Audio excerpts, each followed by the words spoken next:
সাল 1954। শীতল যুদ্ধের সময় সোভিয়েত ইউনিয়ন দেশকে ভেতর ও বাইরের শত্রুদের থেকে রক্ষা করতে একটি সংস্থা তৈরি করে। নাম দেওয়া হয় কমিটেড গোসুদারস্তভেন্নয় বেজোপাসনস্তি বা কেজিবি, অর্থাৎ রাষ্ট্র নিরাপত্তা কমিটি। এই সংস্থাটির কাজ ছিল তথ্য সংগ্রহ করা, গোপনে নজর রাখা, সীমান্ত পাহারা দেওয়া এবং প্রয়োজনে ব্যবস্থা নেওয়া।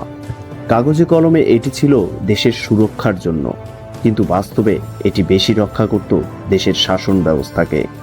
কেজিবির সদস্যরা সাধারণ মানুষকে নজরে রাখত।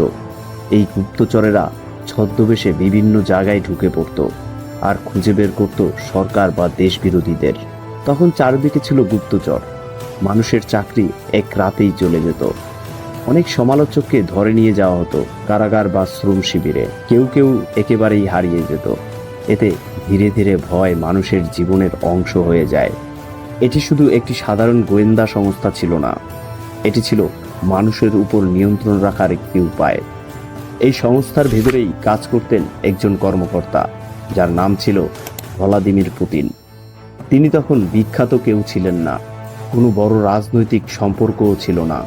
তিনি শিখেছিলেন কিভাবে গোপনে কাজ করতে হয়, শৃঙ্খলা মেনে চলতে হয় এবং কিভাবে ক্ষমতা ব্যবহার করতে হয়।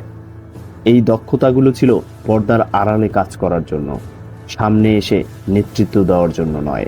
তারপর সোভিয়েত ইউনিয়ন ভেঙে যায়, কেজিবি বন্ধ হয়ে যায়, রাশিয়া ঢুকে পড়ে অস্থিরতা, দুর্নীতি আর হতাশায়। কেজিবির অনেক পুরনো কর্মকর্তা নতুন এই পরিস্থিতিতে টিকে থাকতে পারেনি, কেউ কেউ একেবারে আত্মগোপনে চলে যান।